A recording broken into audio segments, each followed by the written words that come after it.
Scheduling algorithm. आज के इस लेक्चर से ऑनवर्ड जो है हम डिफरेंट स्केजुलिंग एल्गोरिदम को स्टडी करेंगे। डिफरेंट स्केजुलिंग एल्गोरिदम जो है सीपीयू स्केजुलिंग में जो हमें प्रॉब्लम फेस होगी और जिसको हम डिसाइड करेंगे कि किस प्रोसेस को जो है रेडी क्यू में फर्स्ट सीपीयू जो है वो एलोकेट किया जाए या किस प्रोसेस को जो है सीपीयू एलोकेट किया जाए। तो इस लेक्चर में हम आज फर्स्ट स्केजुलिंग एल्गोरिदम जो है that is first come first serve algorithm है। हम देखेंगे कि first come first serve algorithm क्या है और ये कैसे काम करता है और आया ये एक अच्छा एल्गोरिदम है या नहीं। So by far the simplest CPU scheduling algorithm is first come first serve scheduling algorithm। इसके नाम से ही आप समझ गए होंगे first come first means scheduling algorithm। So with this scheme the process that requests the CPU first is allocated the CPU first, यानी कि जो पहले प्रोसेस आएगा उसको सीपीयू जो है उसकी रिक्वेस्ट सीपीयू उसको पहले फर्स्ट असाइन किया जाएगा। इसके बाद जो सेकंड प्रोसेस आएगा उसको सेकंड चांस दिया जाएगा। इसी तरह थर्ड जो प्रोसेस आएगा उसको थर्ड चांस दिया जाएगा और इसी तरह ये पैटर्न जो है ये सिलसिला कंटिन्यू रहेगा और जो प्रोसेस जिस सीक्वेंस में आएगा उसको वो प्रोसेस जो है वो एलोकेट किया जाएगा। तो अगर देखा जाए तो ये वैसे बड़ा सिंपल मेथड है but it is very simple method. तो हम इस सिंपल मेथड को जो है वो अंडरस्टैंड करते हैं। The implementation of the FCFS policy is easily manage with FIFO queue. जी, FIFO mean stand for first in first out, यानी कि फर्स्ट इन और फर्स्ट आउट जो है नॉर्मल क्यूज़ जो होती हैं हमारे नॉर्मल रूटीन में डे टू डे लाइफ में, यानी कि फर्स्ट मीन का मतलब कि जो एलिमेंट फर्स्ट इंटर होगा उसको वो फर्स्ट आउट भी होगा। इट्स मीन के फर्स्ट एलिमेंट जो कि पहले अपना टास्क कंप्लीट कर लेगा, तो जो अपना वर्क कंप्लीट कर लेगा वो जो है वो फर्स्ट आउट हो जाएगा, यानी कि फर्स्ट वही आउट होगा। वैसे ये वेरी सिंपल जो है नॉर्मल क्यू है। अगर हम कंसीडर करें कि ये हमारे पास एक क्यू है, पर्सनस की क्यू है जो कि एक खड़े हैं काउंटर्स पे या एटीएम मशीन के ऊपर खड़े हैं और वो जो है कोई बिल यूटिलिटी बिल जो है वो पे करना चाहते हैं काउंटर के ऊपर। तो इट्स मीन के जो पर्सन फर्स्ट होगा उसको पहले चांस दिया जाएगा ताकि वो जो है अपना जो है यूटिलिटी बिल को पे कर दिया जाए। इसी तरह जो है सेकंड वन को दूसरा चांस दिया जाएगा। जो पर्सन फर्स्ट पे होगा उसको हम नॉर्मली इस क्यू के अंदर जो कि हेड कहलाता है और जो सबसे लास्ट पर्सन होगा इस क्यू में उसको हम टेल कहते हैं नॉर्मली। तो इट्स मीन के ये हमारे पास फर्स्ट दैट्स मीन के दैट इज़ हेड और that is tail. Just similar यहाँ पे अगर ये पर्सनस की क्यू है तो इट्स मीन के first person head and last person is tail. तो इसमें जो है फर्स्ट पर्सन जब अपना काम कंप्लीट कर जाएगा, यानी कि अपना जो है बिल्स वगैरह पे कर जाएगा, तो वो इस क्यू में से जो है वो आउट हो जाएगा। इसके बाद सेकंड पर्सन का चांस होगा और वो जो है अपना बिल्स वगैरह यूटिलिटी बिल्स वगैरह पे करने के बाद वो जो है इस क्यू से आउट हो जाएगा एंड नेक्स्ट सेकंड वन जो है वो थर्ड वन को चांस दिया जाएगा एंड सो ऑन। इसी तरह अगर कोई नया पर्सन इंटर होता है सो वो जो है लास्ट में उसकी जो है टर्न आएगी और वो जो है एज ए टेल जो है वो कंसीडर किया जाएगा लास्ट में। सो दैट इज़ ये नॉर्मल क्यू है जो कि हम डेली रूटीन में देखते हैं। अगर ये एक फेयर क्यू है जिसमें हम इसको फेयरली देखा जाए तो हर बंदा जो है वो हर पर्सन जो है वो वेट कर रहा है कि उसकी टर्न जब आए और तो वो अपना जो है टास्क या वर्क जो है वो कंप्लीट करे और उस वर्क को कंप्लीट करने के बाद जो है वो इस क्यू से जो है वो बाहर निकल जाए। इट्स मीन कि कोई भी इस क्यू को जो है वो ब्रेक नहीं कर सकता या इस क्यू को जो है वो ब्रेक करके जो है फर्दर आगे जो है मूव नहीं कर सकता। So that exactly same way है फर्स्ट कम फर्स्ट सर्व। तो अगर हम इसको अपने ज़हन में रखें तो जैसे कि हमने कहा कि FCFS policy is easily manage by the FIFO queue. So इस एग्जांपल में जो है फीफो क्यू जो है, जहाँ पे वे जो है हर एलिमेंट जो है they are queued up like first element, second element, जिसमें हम फर्स्ट एलिमेंट को एज ए हेड कह रहे हैं और लास्ट एलिमेंट को जो है वो हम टेल कह रहे हैं। तो फर्स्ट एलिमेंट जो है वो eight the head of Q होगा और इसी तरह सेकंड एलिमेंट होगा और ये चलता रहेगा। तो ये फीफो क्यू जो है, जो फीफो क्यू हमें नज़र आ रही है, इस फीफो क्यू की FCFS पॉलिसी जो है वो हम इस FIFO queue with the help of FIFO queue के मदद से जो है वो हम इजीली इम्प्लीमेंट कर सकते हैं। सो इट्स मीन कि when process enter the ready queue, it's PCP यानी कि process control block is linked on to the tail of the queue.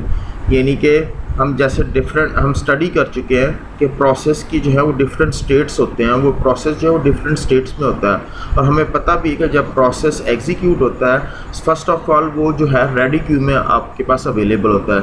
तो रेडी क्यू में जो जब प्रोसेस आता है तो इसका प्रोसेस कंट्रोल ब्लॉक जो है वो लिंक कर दिया जाता है into the tail of the Q.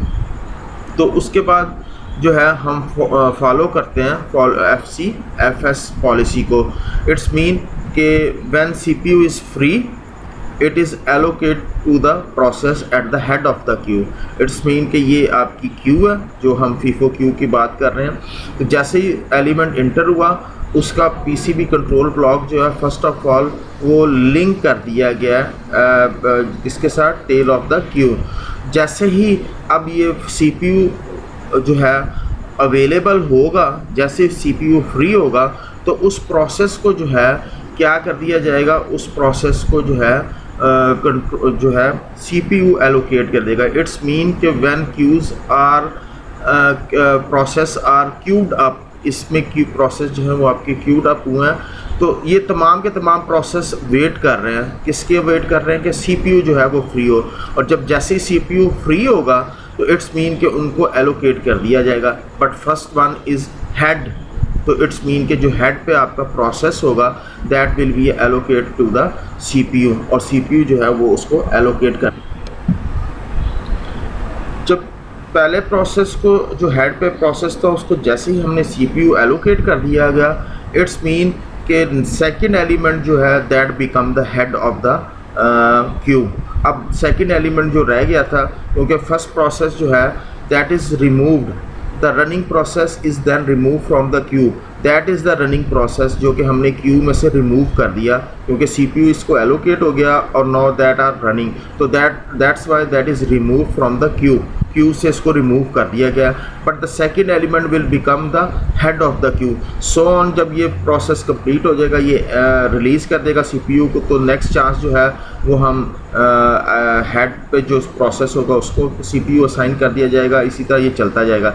इसी तरह न्यू एलिमेंट जो इंटर होते जाएंगे वो टेल बनते जाएंगे इसी तरह, और इसी तरह ये प्रोसेस कंटिन्यू रहेगा। सो इट्स मीन कि CPU गेट्स जो इस प्रोसेस ने CPU गेट किया उसको हमने क्यू से रिमूव कर दिया और वो क्योंकि एग्जीक्यूशन उसकी स्टार्ट होगी और एंड सो ऑन। जी, इसका जो है हम देखते हैं कि इस शेड्यूलिंग एल्गोरिथम एफिशिएंट है या नहीं है। लेट्स सी कि ये कैसे इसकी जो है एफिशिएंसी को हम देखेंगे। On the negative side, the average waiting time under the FCFS policy is often quite long. Suppose हम कंसीडर करते हैं कि we are following the FCFS scheduling, तो एवरेज वेटिंग टाइम जो है हर प्रोसेस का एवरेज वेटिंग टाइम जो है वो बड़ा लॉन्ग होता है। लेट्स सी कि क्यों होता है, तो हम एक एग्जांपल देखते हैं और एग्जांपल के थ्रू जो है हम अंडरस्टैंड करने की कोशिश करते हैं। Suppose consider the following set of process that arrives eight 0 time with length of CPU burst given in millisecond. CPU burst जो है वो ऑलरेडी हम डिस्कस कर चुके हैं प्रीवियस लेक्चर में, यानी कि ये वो टाइम है जो कि प्रोसेस जो है वो कंज्यूम करेगा ड्यूरिंग द रनिंग या यूटिलाइज़ करेगा CPU को। सो लेट्स सी, ये हमारे पास एक प्रोसेस की लिस्ट है P1, P2 और P3। ये उनका बस टाइम जो है वो हमें दिया गया है।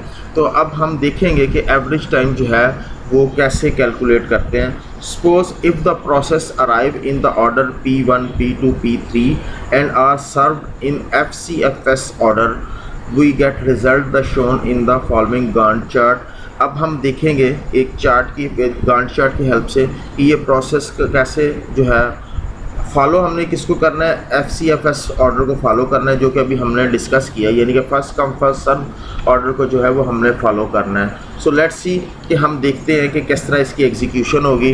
तो इट्स मीन के प्रोसेस P1 जो है वो ऑर्डर हमने स्पेसिफाई किया हुआ है, P1 पहले आएगा, P2 आएगा और P3 आएगा, यानी कि ये प्रोसेस अराइव्स जो हो रहे हैं उनका सीक्वेंस ये है। P1 इसका मतलब है कि P1 को जो है पहले असाइन किया जाएगा, उसके बाद P2 को असाइन किया जाएगा और फिर P3 को असाइन किया जाएगा। वाई? क्योंकि हम FCFS को जो है वो फॉलो कर रहे हैं। तो ये जिस ऑर्डर में अराइव हो रहे हैं और FCFS एल्गोरिथम को हम यूज़ कर रहे हैं, तो रिज़ल्ट देखते हैं कि गैंट चार्ट की हेल्प से क्या होगा। इसका मतलब है कि waiting time for each process हमने जो है वो कैलकुलेट करना है। The time taken for the execution, देखें अगर हम यहाँ पे प्रोसेस P1 जो है उसने एग्जीक्यूशन स्टार्ट की, इट्स मीन के P1 को पहले असाइन करना था, तो उसका बर्स्ट टाइम जो था 24 मिली सेकेंड था। इट्स मीन के that is the time P1 process utilising the CPU, यानी कि CPU जो है वो P1 जो है वो यूटिलाइज़ कर रहा है। 24 मिनट्स इसका बर्स्ट टाइम था इस प्रोसेस का। तो इस एग्जीक्यूशन के दौरान जब ये एग्जीक्यूट हो रहा है, P2 को वेट करना पड़ रहा है, बिकॉज ये अराइव जो हुए हैं वो सेम टाइम पे अराइव हुए हैं, लेकिन ऑर्डर उनका ये था। इट्स मीन के P2 has to wait for 24 minutes milliseconds, 24 millisecond. जब P1 जो है वो CPU को रिलीज़ करेगा तो उसके बाद P2 को जो है वो CPU मिलेगा, और वो कितना टाइम लेगा, उसका बर्स्ट टाइम जो है वो 3 मिली सेकेंड है। इसका मतलब है कि P2 जो है it will take 3 millisecond जो है वो एग्जीक्यूट होगा, इसका बर्स्ट टाइम भी 3 मिली सेकेंड है। और अब हम देखेंगे कि P3 को कितना वेट करना पड़ा। 24 मिनट्स तो P1 ने जो है कंज्यूम किया CPU को, इसी तरह 3 मिली सेकेंड जो है वो P2 ने कंज्यूम किया। तो इसका मतलब है टोटल टाइम जो था वो 27 मिली सेकेंड जो है वो CPU बिज़ी रहा, और P3 को 27 मिली सेकेंड जो है वो वेट करना पड़ा, और तब जो है उसको CPU असाइन किया गया और उसको वेट करना पिया। That happen in first come first serve scheduling. अगर हम इस प्रोसेस जो P1, P2 जो है इनका वेटिंग टाइम हम कैलकुलेट करें, तो वेटिंग टाइम जैसे हमने कहा कि वेटिंग टाइम जो है बेसिकली P1 का वेटिंग टाइम 0 था, P2 का जो था 24 था और P3 का जो था वो 27 था।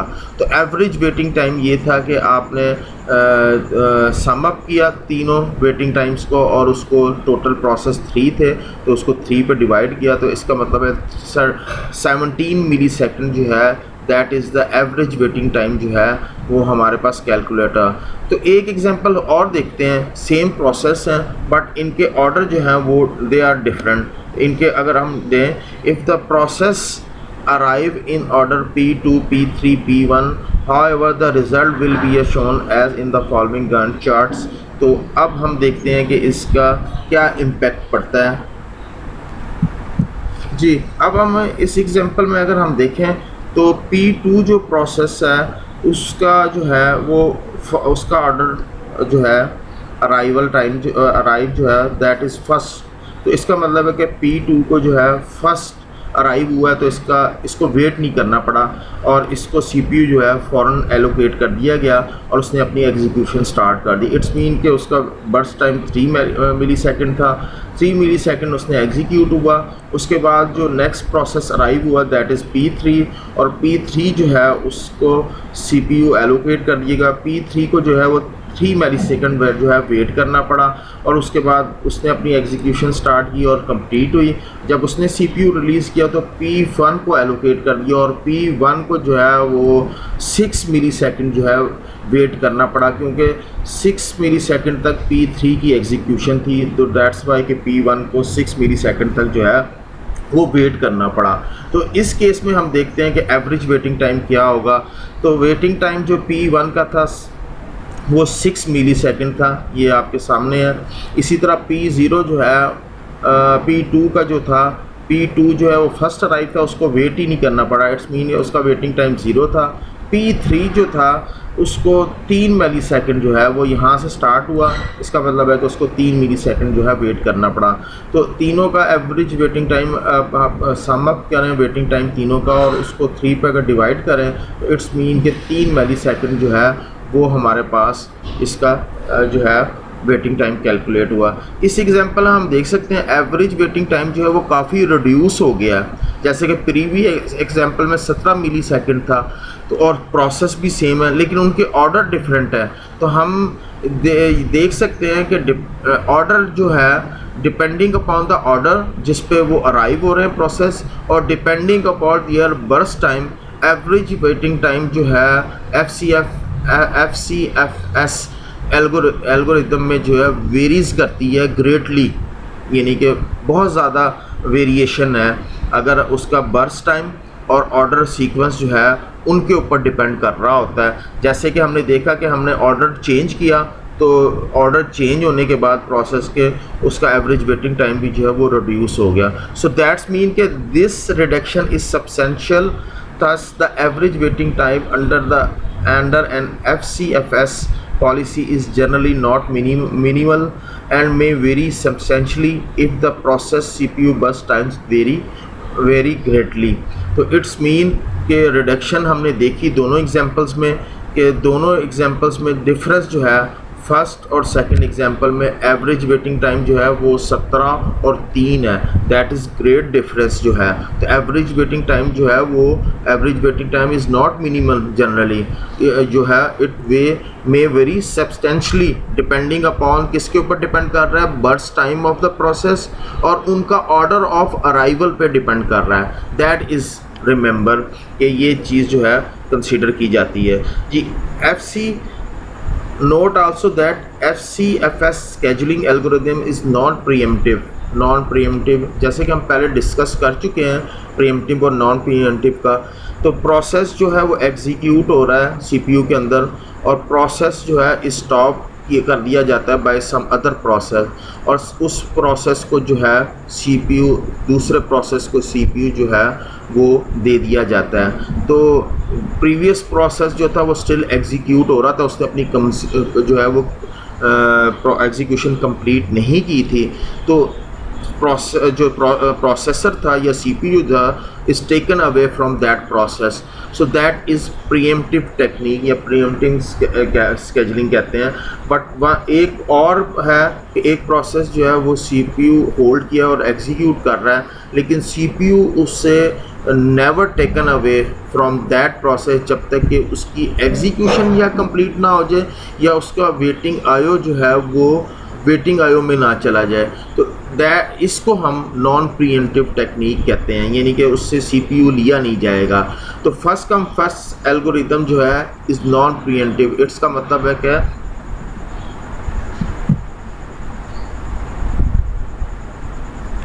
First come first serve is non preemptive है। इसका मतलब है कि जब प्रोसेस CPU असाइन कर दिया जाता है तो तमाम प्रोसेस बाकी जो है उनको वेट करना पड़ता है जो कि रेडी क्यू में है, अनटिल जब तक कि वो प्रोसेस कंप्लीट ना हो जाए या वो आईओ ऑपरेशन जो है परफॉर्म करने ना चला जाए। सो हमने एग्जांपल जो थी हमने देखी थी उस एग्जांपल में डे टू डे लाइफ में, जहां हमने देखा था कि एक पर्सन जो है वो काउंटर पे जाता है और उस टाइम तक वो जो है क्यू में रहता है जब तक कि काउंटर उसके पास रहता है, जब तक कि वो अपना काम फिनिश ना कर ले, यानी कि अपने बिल्स वगैरह पे ना कर ले। उन उसके दरमियान में कोई इंटरफेस नहीं कर सकता। जब वो अपने काउंटर पे यूटिलिटी बिल या जो व्हाट्सएवर जो टास्क उसने वर्क परफॉर्म करना था वो काउंटर पे परफॉर्म करने के बाद वो जब क्यू से निकलेगा तो नेक्स्ट पर्सन जो है उसको चांस मिलेगा और वो आएगा।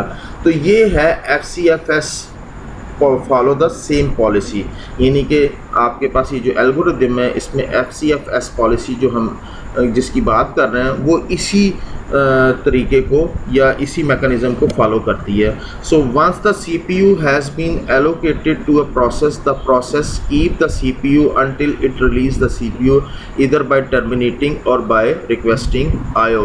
तो ये जैसे कि हम पहले डिस्कस कर चुके हैं, जो अभी हमने कहा कि उस टाइम तक वो रिलीज़ नहीं करेगा जब तक के, क्योंकि नॉन प्रीएम्प्टिव स्केजुलिंग है, इसका मतलब है कि CPU जो है वो अपने पास रखेगा जब तक कि उसका प्रोसेस कंप्लीट टर्मिनेट ना हो जाए या वो इनपुट आउटपुट ऑपरेशन परफॉर्म ना करे। तो FCFS algorithm is thus particularly troublesome for a time sharing system where it is important that each user get the share of the CPU at regular interval। Ji, FCFS के साथ जो problem है, जो issue है वो ये है कि अगर आपके पास टाइम शेयरिंग सिस्टम है जहाँ पे हर प्रोसेस को ज़रूरत होती है कि वो रेगुलर इंटरवल या रेगुलर टाइम ऑफ इंटरवल के बाद CPU उसको मिलना चाहिए, सो that is not possible in FCFS algorithm. जब एक प्रोसेस जो है कंप्लीट नहीं होगी उसकी एग्जीक्यूशन या वो IO वेट स्टेट में नहीं जाएगा, CPU जो है वो किसी दूसरे प्रोसेस को दिया नहीं जा सकता अनटिल के कोई और प्रोसेस जो है वो CPU का कंट्रोल नहीं ले सकता। तो टाइम शेयरिंग में तो बेसिकली चाहिए क्या हमें, टाइम शेयरिंग में तो हमें चाहिए कि जितने प्रोसेस हैं उनको इक्वल इंटरवल के ऊपर जो है वो CPU एलोकेट होता जाए ताकि तमाम प्रोसेस जो हैं वो अपनी एग्जीक्यूशन कंटिन्यू रखें। सो इस तरह अगर एक बहुत बड़ा प्रोसेस जो आ जाता है जिसका बर्स्ट टाइम बहुत ज़्यादा है और उसको बहुत ज़्यादा टाइम चाहिए अपनी एग्जीक्यूशन कंप्लीट करने के लिए, तो क्या होगा, जब तक वो अपनी एग्जीक्यूशन कंप्लीट नहीं करेगा तो तमाम प्रोसेस जो हैं वेट करेंगे, वेटिंग में होंगे। इट्स मीन कि वो स्टार्विंग फॉर CPU हैं क्यू के अंदर। स्टार्विंग मीन कि CPU उनको नहीं एलोकेट हो रहा बड़ा very long period of time, क्योंकि एक बहुत बड़ा प्रोसेस जो है एग्जीक्यूट हो रहा है। तो जब तक उसने बिग प्रोसेस ने कंप्लीट नहीं होना उसकी एग्जीक्यूशन पे, उस टाइम तक उसको एलोकेट नहीं किया जाना। तो it would be a disaster to allow one process to keep the CPU for extend period, यानी कि it is not a good technique. जैसे एक बहुत सारे स्मॉल प्रोसेस जो हैं वो आपके पास अवेलेबल हैं और जिनको बहुत थोड़ा टाइम चाहिए CPU के अंदर, लेकिन but the head of the Q, जैसे कि हमने पीछे देखा था कि हेड होता है, उस हेड के ऊपर क्यूज़ का हेड जो है उसके ऊपर एक बहुत बड़ा प्रोसेस जो है, और उस बड़े प्रोसेस को जो है टाइम भी बहुत ज़्यादा चाहिए अपनी एग्जीक्यूशन कंप्लीट करने के लिए। और अनटिल के अनलेस उस बिग प्रोसेस ने अपनी एग्जीक्यूशन नहीं कंप्लीट करनी तो वो छोटे प्रोसेस जो हैं जिनका बस टाइम थोड़ा है उनको वेट करना पड़ेगा। तो ये यहाँ की इसकी बॉटल नेक है। सो दैट इज़ बिग एडवांटेज जो है आपका कह लें कि डिसएडवांटेज है कि यहाँ पे अगर बड़ा प्रोसेस चल रहा है। So there is a convoy effect as all other process wait for the one big process to get off the CPU. This effect result in lower CPU and device utilization that might be possible if the shorter process were allowed to get first. So that is FCFS algorithm जो कि बहुत ही आसान और easy to implement है, but that is not efficient algorithm। और first algorithm है about CPU scheduling की, और जो है बाकी अपकमिंग लेक्चर्स में हम मज़ीद जो है एल्गोरिदम्स को डिस्कस करेंगे। So that is first come first serve scheduling algorithm.